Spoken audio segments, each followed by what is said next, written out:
Hello, this is Michelle Miller, and today we're going to be talking about how nutrients cycle between organisms and their environment. And so we're going to start off talking about plants. And you'll remember that plants are examples of autotrophs. Any organism that is capable of photosynthesis is an example of an autotroph. And autotrophs get their energy from the sun. But if we look at the nutrients that are needed to produce the plant's body, we can talk about the nutrients that are in the form of carbon. So weirdly enough, carbon is obtained from the atmosphere. So we do not see it, but the atmosphere has lots of carbon dioxide in it. We actually breathe carbon dioxide out as a waste product, and plants can take that in, and they do so through the process of photosynthesis. Plants also need nitrogen, and they need phosphorus, for example. So these are elements that are really common in biological molecules like proteins and our DNA. And when we look at these elements, these are generally obtained from inorganic sources. So these inorganic sources are in the ground, that says inorganic, and they include nitrate, NO3, and also phosphate, which is PO4. So this is nitrate, and this is phosphate. So these are inorganic because they do not have carbon in them. And so plants have roots that are down in the soil, and these nutrients need to be in the soil, and they simply just bring the nutrients in with the water as it is taken up by the roots and moves throughout the organism. Now, in your textbook, they specifically talk about some carnivorous plants. And the carnivorous plants typically are able to capture small organisms like insects. And the example that they give is the Venus flytrap. So if we look at the ecology of the Venus flytrap, this is an example of a leaf, and when it detects that there's an insect, it will automatically close, and it's almost like a nervous impulse, electrical impulse, moves up through the plant and closes it. And then it exudes digestive enzymes and digests the organism and then absorbs the nutrients. And so if we ask why some plants are carnivorous, they are plants that are in nutrient-poor soils. So they do not obtain or do not need the energy source from the food. Like if we ate an insect, we might get some energy from it. Or if we eat another animal, we get energy from it as well as nutrients, but they obtain the energy from the sunlight. So they don't need the energy.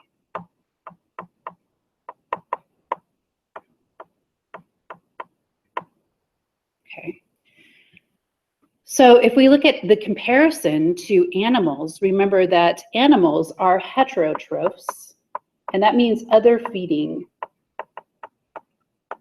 And so we obtain our nutrients from organic sources.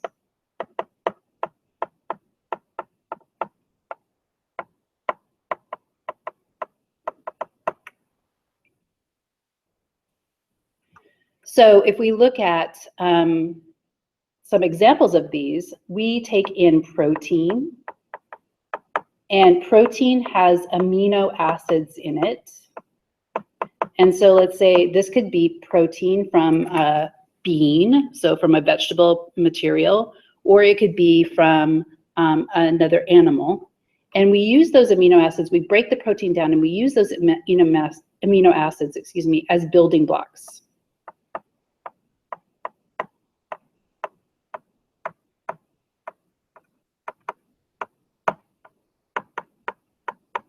So this is just one type of nutrient that we get from our environment. And there are what are called essential amino acids. So essential amino acids are those in which we cannot produce. So we have to get in the diet. Have to obtain in diet. An example of this is the amino acid tryptophan. And so tryptophan is something that we have to get in our diet. It's actually, you might have heard of it in terms of being, there's high levels of tryptophan in turkey. And it also is used to produce serotonin, which is an inhibitory neurotransmitter. So the whole idea was we eat turkey dinners and then we get sleepy, right? So there is a disease that is associated with animals not getting enough proteins, and specifically humans, and this is called kwashiorkor. And this is a lack of protein in the diet. And so if you have people in the world that do not have enough protein, this is primarily seen in children, and the children have extended bellies.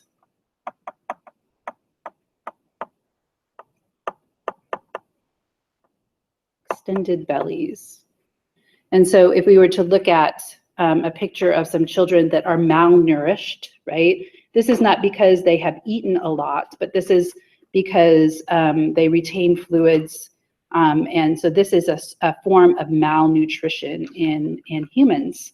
And so if we don't get enough nutrients, essential nutrients, then we can't build the tissues that we need, okay? So let's talk about nutrients as limiting resources. Okay, so nutrients as limiting resources. So going back to the idea of plants, we can talk about what is referred to as Liebig's law of the minimum.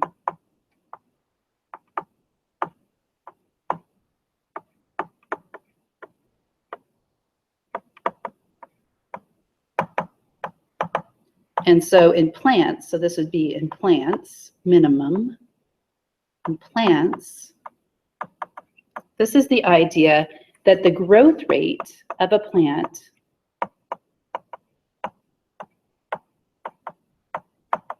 is determined by the nutrient that is least available to the plant, is determined by the nutrient that is least available. And so oftentimes this is nitrogen, for example. So nitrogen, if it is not present in abundance, then it will cause the plant to stop growing as big.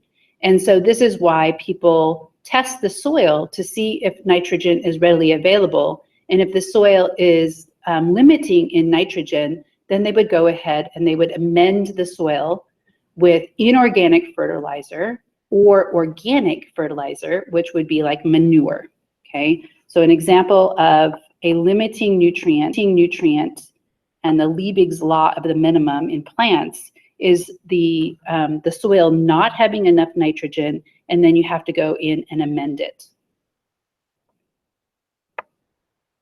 Okay, so let's talk about how materials flow. And when we look at these materials, how they can move between organisms. So they can move between organisms and between organisms and their abiotic environment.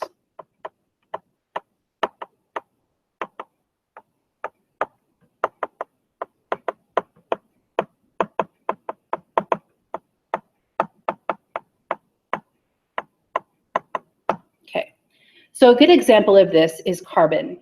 So when plants obtain carbon, and we'll talk about the carbon cycle in a little bit more detail, but carbon is picked up by a plant right? From the atmosphere, the plant grows, and then we eat the plant, right? So for example, the plant could have put that carbon into a sugar molecule. We could eat the sugar and then we could produce energy, right? Or we could eat the sugar and then we could use that energy to produce amino acids. And so this just shows how carbon moves from the atmosphere, the environment, into a plant, and then we eat the plant and then we can produce energy. And this was the idea of photosynthesis, which is right here.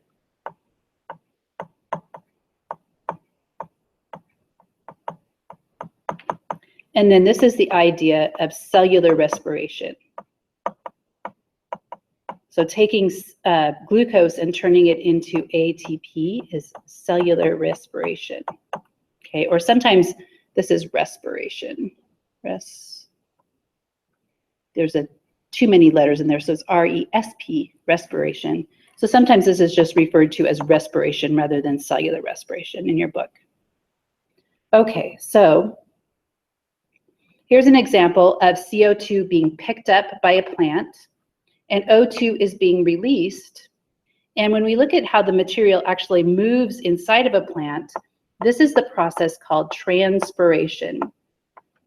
Transpiration. So this is only in plants, and the example here is in trees. So the roots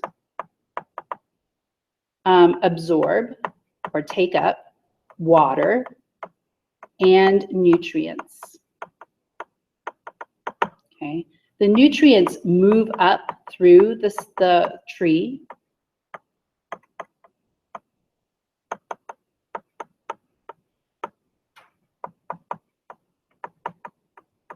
In solution, so they're in the water. And sometimes this is referred to as the sap of the tree. Okay, and then the water is evaporated from the surface of the leaves.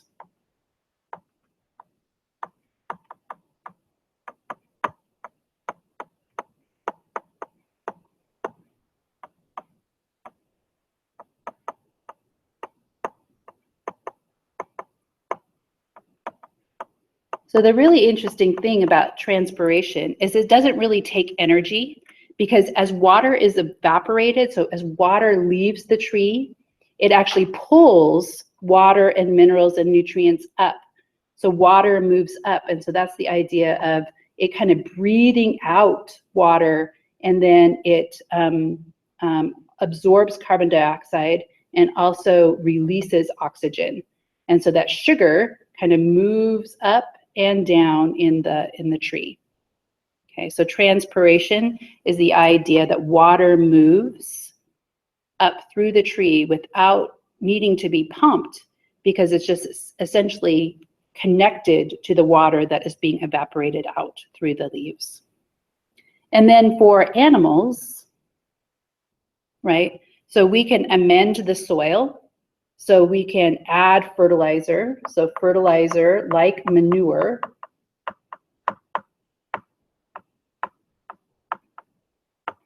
can be added to the soil.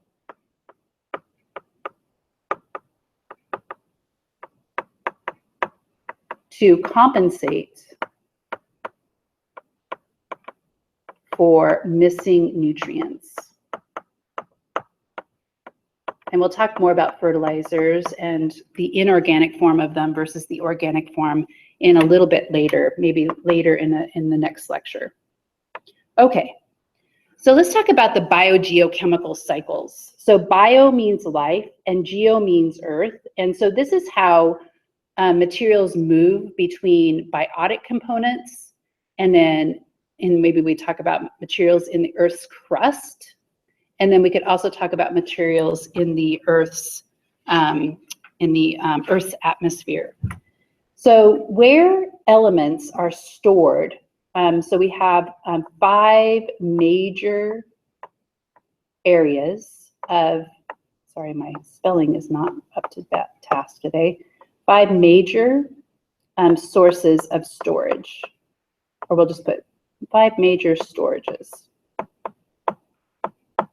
Okay, so 5 major storages. So the ocean stores some elements, and the ocean being most of the water, but then I'll put other plus other water. So including rivers and streams and ponds, right? But the ocean is the biggest place where the water accumulates. We also have the atmosphere.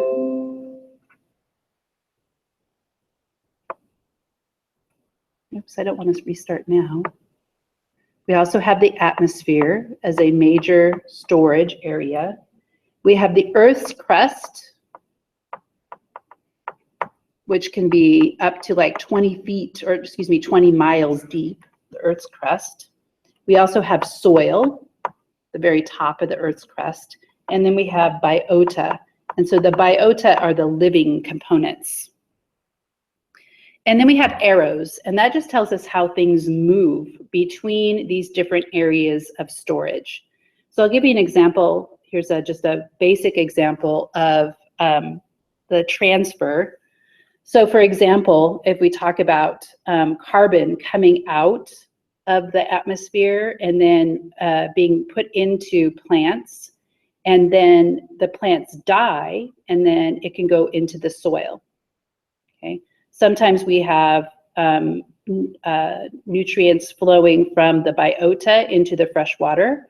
So for example, we could have manure, or we could have urine being taken up by the water and then getting into the fresh water and then into the oceans.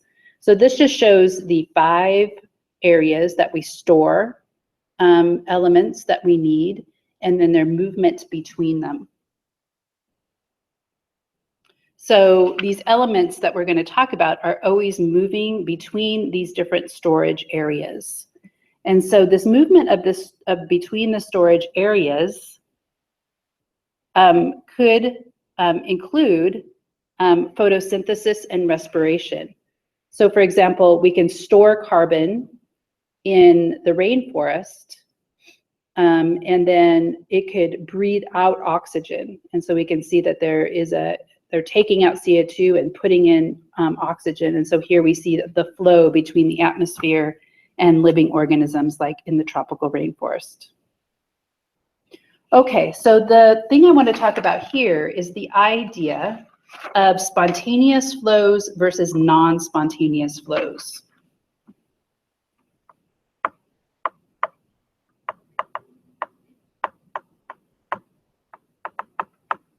Okay. These do not take energy. And it is the kind of the idea of entropy, that things will go to a greater state of disorder. So things move from a higher concentration to a lower concentration. So substances move from a higher concentration. So this is the idea, if you've ever studied biology, this is the idea of diffusion, to a lower concentration. So we increase entropy, right? So this is the law of entropy, that things tend to go from a state of order to disorder. And so here in your textbook, they're talking about carbon. So carbon is being emitted into the atmosphere. And notice that it's very concentrated here by the plant, but then it starts to become less concentrated. And here we have an exchange between the atmosphere and the ocean. So an example of this is that as atmospheric carbon increases, more carbon is absorbed by the oceans. And we'll talk about why this can be a really bad thing, but as we increase the CO2 in the atmosphere, our oceans are absorbing carbon. And so that is spontaneous. That does not take energy, and it's just going to automatically happen. So when we look at non-spontaneous flows,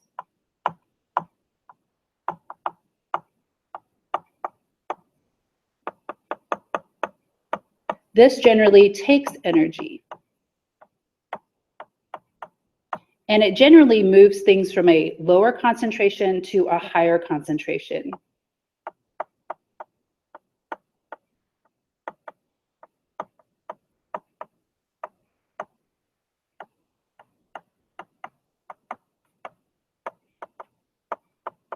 So using carbon dioxide as our example, and carbon in general, we can talk about the movement of substances into carbon into plants, right? So we have CO2 in the atmosphere, and then we have trees. So we have the trees down here. So trees have a much higher concentration of carbon than in the atmosphere, but CO2 gets transferred into the trees, okay? So this takes energy. So this is energy. So it's a non-spontaneous flow. And in order for elements and minerals and nutrients to flow, you have to have in your system at least one non-spontaneous flow. Because if you had a system where all the element always went to its spontaneous direction, then pretty much you would get equilibrium. And so therefore it would just stay there. It would stay static. It would be kind of inertia, right? So it would not move. So in order to have systems, you have to have at least one non-spontaneous flow in the system. And what that means is that as I put it into trees, it becomes concentrated. And then when the tree dies and can no longer hold the carbon in it, then the carbon will move back out from a higher concentration to a lower concentration. So here, when it dies and we have decomposition, right? That would be spontaneous, and then this one would be non-spontaneous. So this one is non-spontaneous, and then this one, as the tree disintegrates, right, through decomposition, the carbon becomes less concentrated, and so that's a spontaneous flow.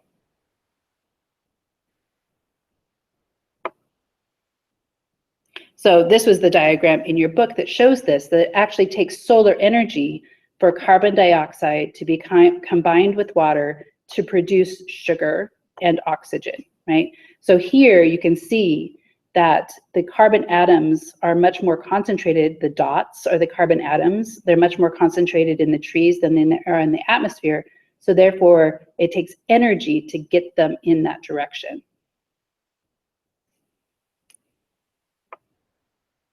Okay, so the last thing I'm going to talk about in this lecture, and then in the next lecture we'll talk about some other nutrients, is the idea of carbon. And so we've already talked about photosynthesis and respiration. But really, the amazing thing about carbon is that there's the same carbon atoms on the planet as there was when the dinosaurs were around.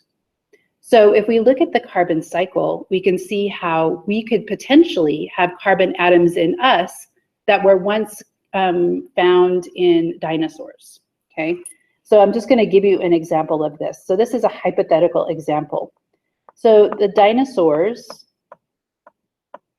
oops, the dinosaurs die. Oops, I need to,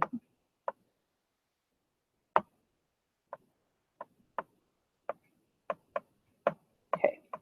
Nutrients are released into the soil, specifically carbon. Right? So nutrients are released. Actually, CO2 is released into the atmosphere by bacteria.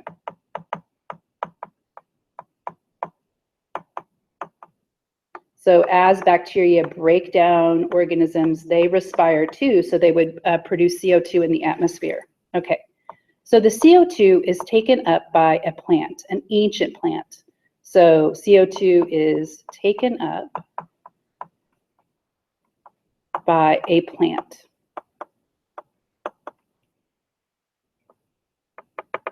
Okay, the plant puts it into its organic molecules into growth. So CO2, the carbon, becomes part of the plant.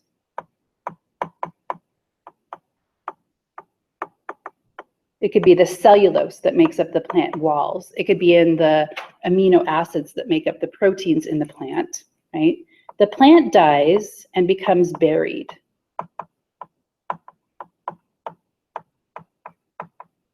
And so through this process of decomposition and being buried, the plants will eventually turn into fossil fuels. So these are ancient plants, and so that's why it's called fossils, right? And they're buried, that's fossils, right? And then they become fuels, so they become gas and coal and other things and oil, right?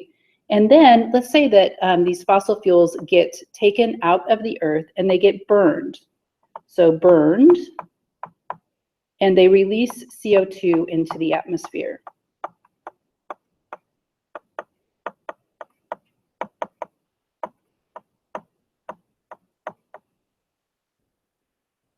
The CO2 could then be picked up by a plant.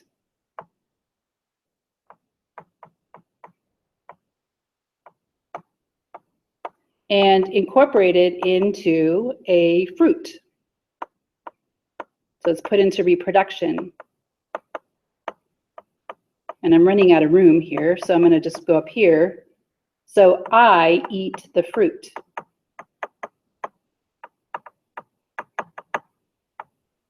Right?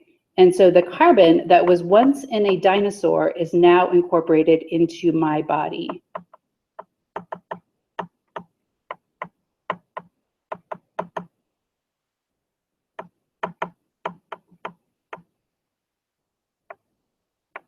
Oops, I can get rid of that. Into a dinosaur is now in my body.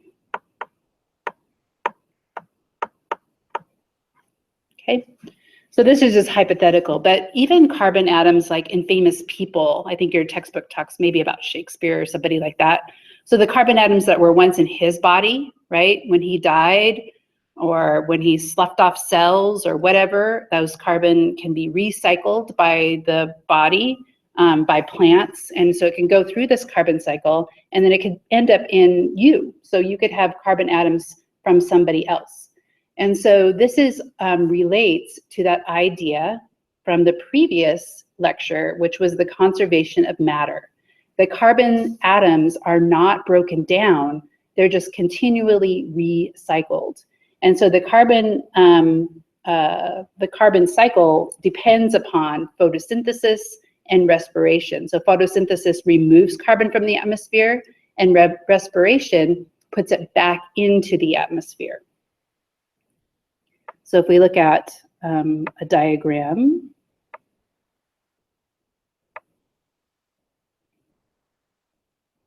okay, so this actually shows the conservation of carbon, and so it shows like how much carbon is being released into the atmosphere versus how much is being taken back in. And there are two major ways, obviously, that humans have influenced the carbon cycle.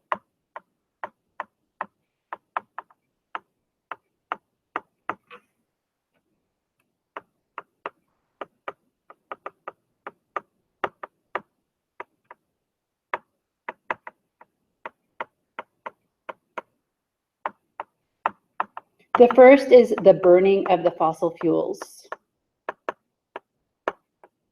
These are said to be non-renewable because of the time that it would take to produce fossil fuels is like so much bigger than what we can imagine like in the future of humanity, right? So that releases carbon into the atmosphere. And the second way is deforestation. So as we cut down rainforests, for example, we're inhibiting the ability of the planet to regulate the amount of carbon in the atmosphere so that it's not taking carbon out of the atmosphere.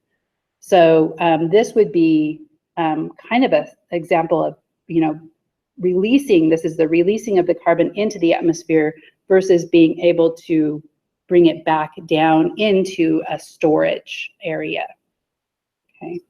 So forests are a major carbon storage area for carbon, so they store carbon. Okay, so I'm gonna stop there for today, and then in the next lecture, we're gonna talk about the other elements. So we're gonna talk about nitrogen, and sulfur and phosphate.